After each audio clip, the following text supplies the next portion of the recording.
सरकार हमेशा से ऐसे आंदोलन को इस देश के अंदर जन्म देती रही जिससे इन कट्टरपंथियों को शय मिली, चाहे वो शाहीन बाग हो, चाहे उसके बाद वक्फ बोर्ड पर सड़कों पर निकलने का मामला हो, इनके द्वारा सड़कों पर अराजकता मचाई गई, चाहे डेनमार्क में इनके नबी की शान में गुस्ताखी गई है, दंगे भारत में कर रहे हैं। आज तक सरकारें इनको कुचलने के लिए कोई रणनीति नहीं बनाई। मैं कहता हूँ आज सरकार तय कर ले, संसद से जो कानून पास हुआ है वो इम्प्लीमेंट होगा। अगर उसके लिए कोई सड़कों पर विरोध करता है तो उनके लिए सख्त ऑर्डर सेना को दिए जाए कि उनके साथ उसी प्रकार का सलूक किया जाए जो एक आतंकवादी के प्रति होना चाहिए। पहलगाम में हुए आतंकी हमले में एक मुस्लिम भी मारे गए हैं जो कि घोड़ा चलाते थे, खच्चर चलाते थे अपने।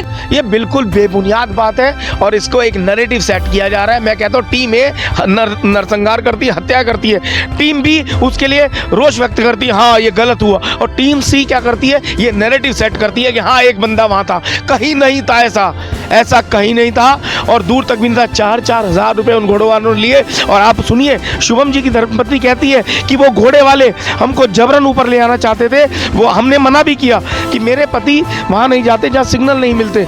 उन्होंने कहा वहाँ ऊपर सिग्नल भी मिलेंगे और बहुत अच्छी लोकेशन, आप चलिए।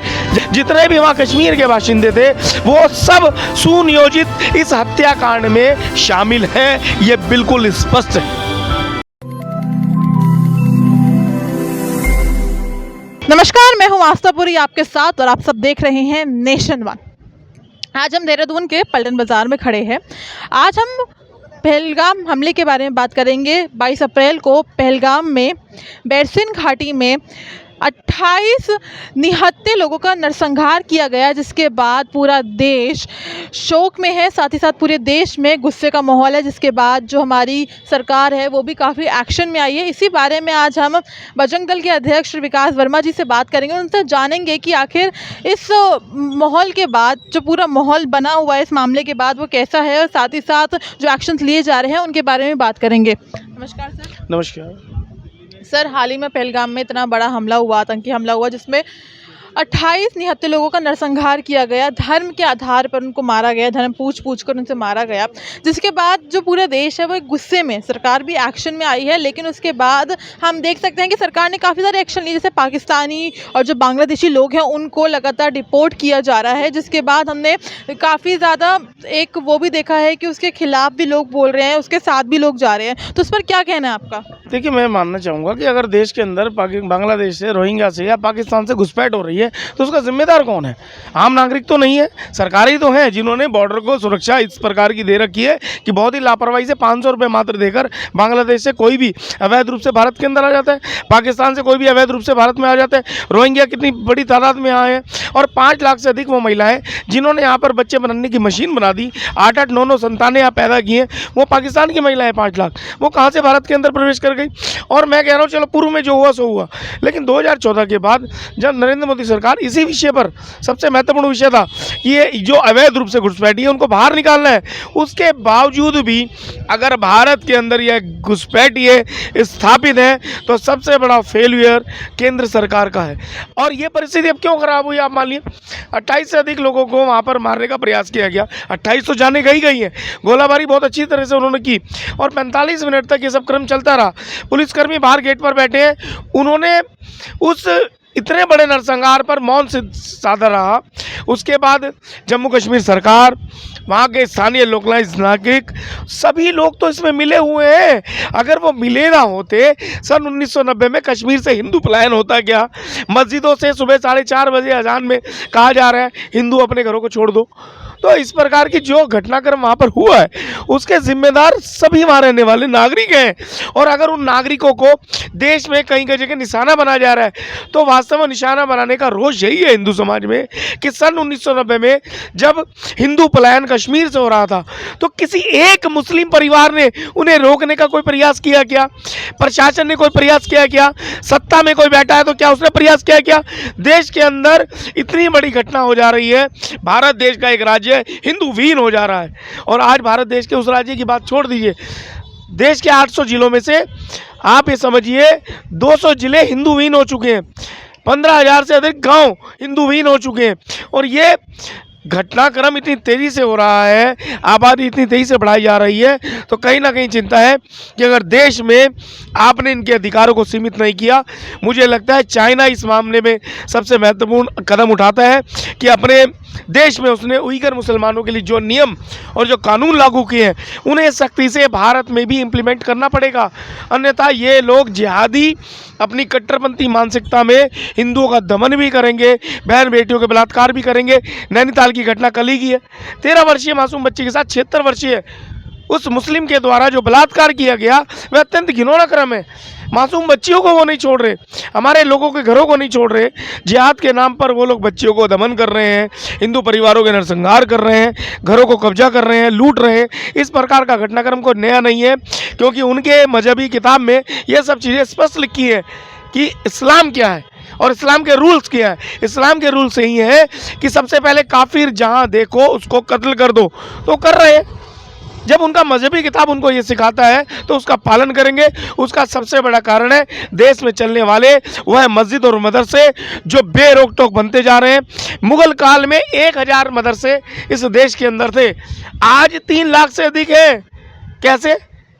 सरकार तो मुगलों की नहीं थी, देश तो मुगल नहीं चला रहे थे, देश चलाने वाली कौन सरकारें थी? उन्होंने कभी भी मुस्लिम तुष्टीकरण से ऊपर उठकर बात ही नहीं की। सर, इस बात जो ये हमला हुआ है कहीं ना कहीं इसमें सरकार को भी काफ़ी दोषी ठहराया जा रहा है। जो कानपुर के शुभम द्विवेदी हैं जो मारे गए हैं इस हमले में, उनकी जो वाइफ है उन्होंने सीधा सीधा कहा है कि सरकार ने हमें उस बेरसिन है वैली में अनाज छोड़ दिया, हम लोगों को अनाज छोड़ दिया। तो उसमें सरकार का कितना बड़ा रोल है? सबसे बड़ा क्वेश्चन ये उठ रहा है कि उस टाइम जब कश्मीर जैसी जगह जहाँ पर इतने सारे सोल्जर्स हैं, हर थोड़ी थोड़ी जगह पर भारतीय सेना होती है, तो वहाँ पर कोई भी भारतीय सेना क्यों नहीं थी? और कहीं ना कहीं सबसे बड़ा रोल इधर कश्मीरियंस का भी माना जा रहा है, कुछ लोकल्स का रोल माना जा रहा है कि लोकल्स का भी कुछ एक ऐसी वीडियो भी आई थी जिसमें एक टूरिस्ट गया था, उन्होंने सीधा सीधा बोला कि जो वहाँ के कश्मीर के रहने वाले लोग हैं उनको पाकिस्तान से प्यार है, हिंदुस्तान से प्यार नहीं है। बिल्कुल बिल्कुल, आप मानिए कि वहाँ पर टूरिस्ट जो भारतीय पर्यटक हिंदुस्तानी हिंदू वहाँ पर कुछ भी परचेजिंग करने जाता है, किसी दुकान पर पसंद करता है कोई कपड़ा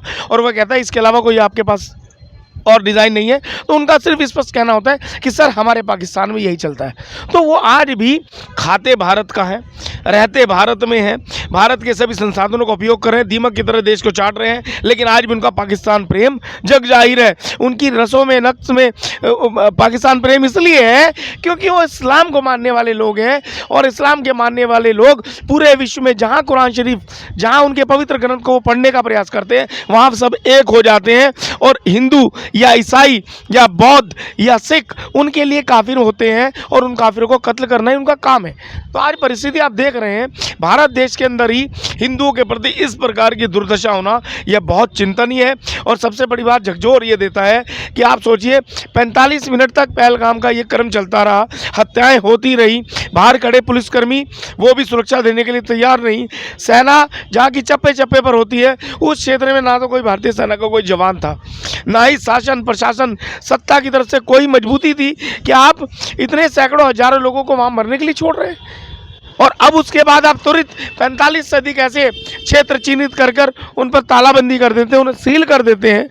अब आपको चिंता आ रही है जब हिंदू नरसंहार बड़े पैमाने पर हो गया है। और आज भी उनकी मानसिकता वही है जो कश्मीरी जीवन रेगुलर का उनका जीवन है, वो हिंदुओं को काफिर मानने का ही है। वो हमारे टुकड़ों पर पलने वाले आतंकवादी हैं, प्रत्येक घर में वो आतंकवाद को जन्म देने वाले लोग हैं। उनके लिए भारतीय सेना पर पत्थरबाजी, हिंदू नरसंहार कोई बहुत बड़ी बात नहीं, बहुत सामान्य सी घटना है।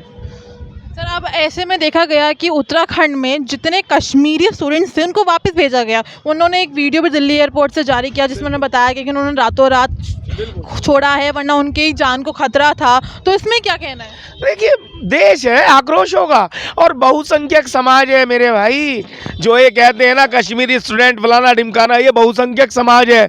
जब अगर बहुसंख्यक समाज कोई कमजोर समझने का घटनाक्रम इस प्रकार का होगा, नरसंहार होगा, तो कहीं ना कहीं बहुसंख्यक समाज अगर जाग गया तो ना तो इन राजनीतिक जो बहुसंख्यक समाज को कुचलने का प्रयास करते हैं और ना ही इन जिहादी ताकतों को कहीं पनपने का मौका नहीं मिलेगा।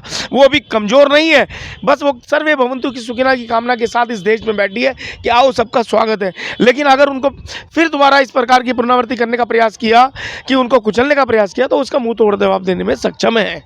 हिंदू संगठनों का ये कहना है कि जो है जाति में ना बटे, सब हिंदू रहे, लेकिन कल ही जो देश की सरकार है, सेंट्रल गवर्नमेंट है, उन्होंने जाति गणना का एक अलग नया निकाल दिया है लॉ, तो उस पर क्या? देखिए, जातिगत अगर आप समीक्षा करते हैं तो मैं कहता हूं आज इसकी समीक्षा आवास, विकास और निवास इन चीज़ों पर होनी चाहिए कि उसका रहन सहन क्या है। कोई ब्राह्मण है, उच्च कुल में जन्मा है, उसका अपराध हो गया क्या? आज उसको खाने के घर में कोई रोटी नहीं है, जातिगत जनगणना करे, उसके आधार पर उसका रहन सहन, उसका लिविंग और उसके पास आय का स्रोत क्या है, उसके आधार पर उसको जनगणना में आरक्षण के उस दायरे में लाया जाए ना, अगर आपने करना है। फिर मुसलमानों को 56 फिरके भी तो आएंगे, मुसलमानों में भी 56 फिरके हैं, उनमें भी जातिगत जनगणना होगी, उनका भी तो पता लगे कि कितने मुसलमान कितने हैं। अगर उनमें भी गरीब कुचले दबे हैं, उनको भी न्याय मिलेगा।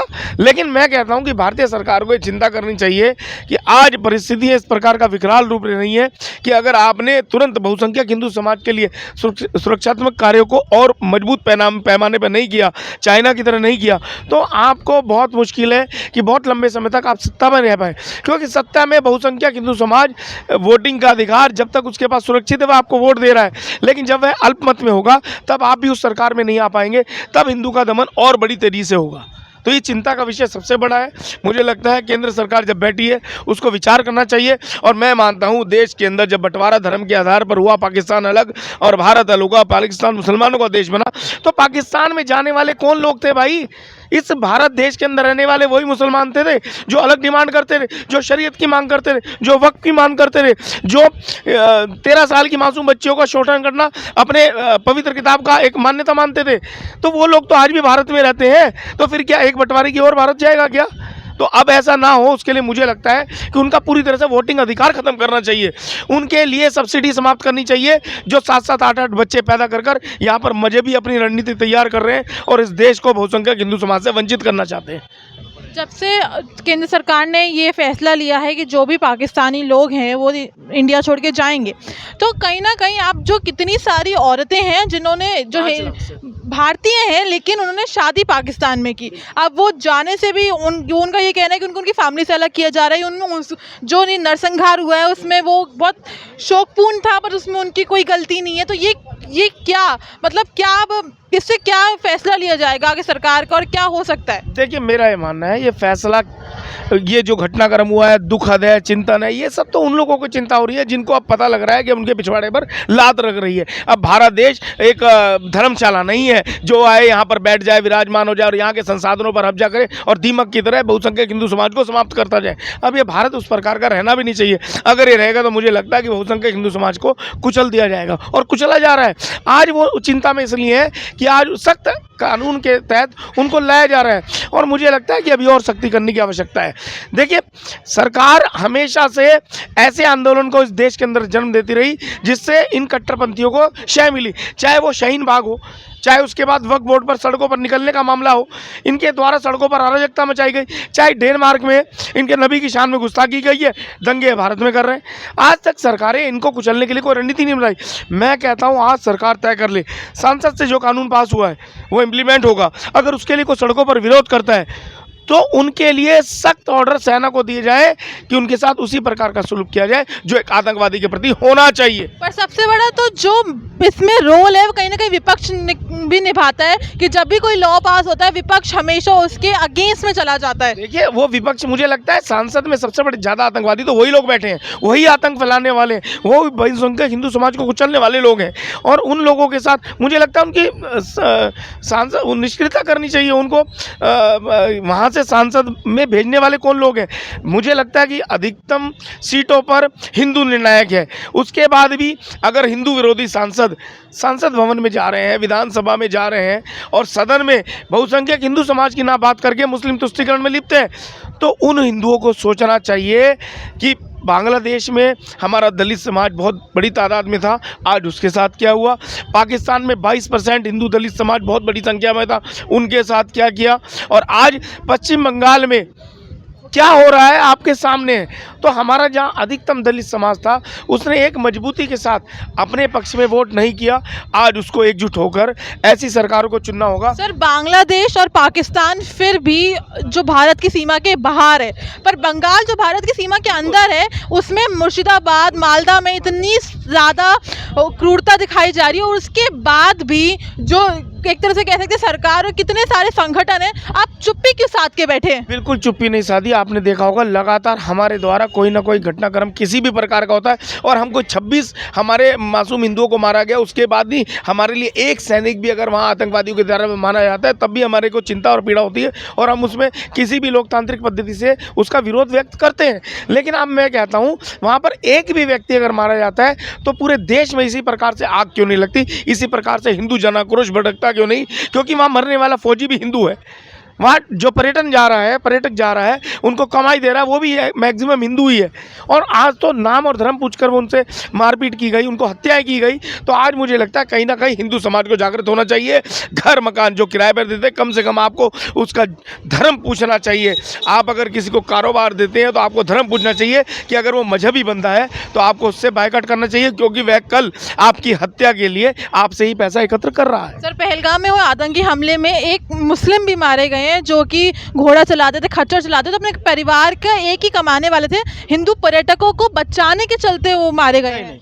ये बिल्कुल बेबुनियाद बात है और इसको एक नैरेटिव सेट किया जा रहा है। मैं कहता हूँ टीम ए नरसंहार करती है, हत्या करती है, टीम बी उसके लिए रोष व्यक्त करती है, हाँ ये गलत हुआ, और टीम सी क्या करती है, ये नैरेटिव सेट करती है कि हाँ एक बंदा वहाँ था। कहीं नहीं था ऐसा कहीं नहीं था, और दूर तक भी नहीं था। 4-4 हज़ार रुपये उन घोड़ों वालों ने लिए। और आप सुनिए, शुभम जी की धर्मपत्नी कहती है कि वो घोड़े वाले हमको जबरन ऊपर ले आना चाहते थे, वो हमने मना भी किया कि मेरे पति वहाँ नहीं जाते जहाँ सिग्नल नहीं मिलते। उन्होंने कहा वहाँ ऊपर सिग्नल भी मिलेंगे और बहुत अच्छी लोकेशन, आप चलिए। जबकि शुभम जी की धर्मपत्नी बिल्कुल स्पष्ट कहती है उनके ससुर ने मना किया कि नहीं भाई हम नहीं जाना चाहते, आपका जो पेमेंट बैठता है आप यहीं ले लीजिए। लेकिन उसके बाद भी उन्होंने फोर्स किया घोड़े वालों ने। तो देखिए कौन, घोड़े खच्चर वाले, वहाँ गेम कराने वाले, वहाँ आपको जो भी भोजन संबंधित फास्ट फूड वगैरह सर्व करने वाले, जितने भी वहाँ कश्मीर के बाशिंदे थे वो सब सुनियोजित इस हत्याकांड में शामिल हैं, ये बिल्कुल स्पष्ट है। तो आपने सुना कि क्या कहना है बजरंग दल के अध्यक्ष विकास वर्मा जी का। इसी के साथ मैं आस्था पुरी आपसे विदा लेती हूँ। आगे भी आपको ऐसी ही खबरें दिखाते रहेंगे। देहरादून से नेशन वन के लिए आस्था पुरी, कैमरामैन आसिफ के साथ।